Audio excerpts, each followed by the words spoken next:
nahitabo ni siya sa Colgate. Kabantay sila nga na ma-deliver sa mga groceries box sa Colgate nga walay sulod nga toothpaste para ma-stop ni siya nga panghitabo. Ana ang kuan manager nga unsa may sistema na to nga ma-suggest nimo engineer.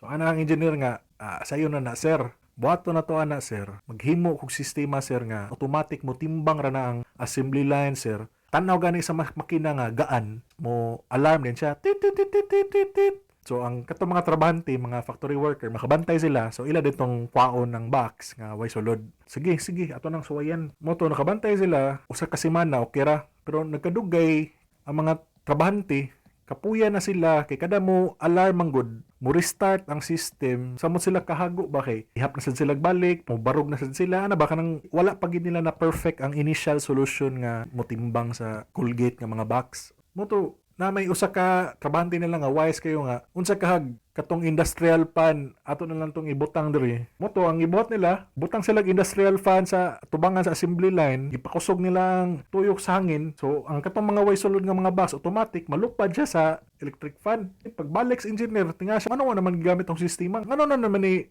electric fan diri mo to nakarealize siya nga sus ang electric fan masayon pa man dito nga solusyon technically mas cost effective. So, napildi ang engineer sa utok sa factory worker. Check the mic and make sure it sound right, boys.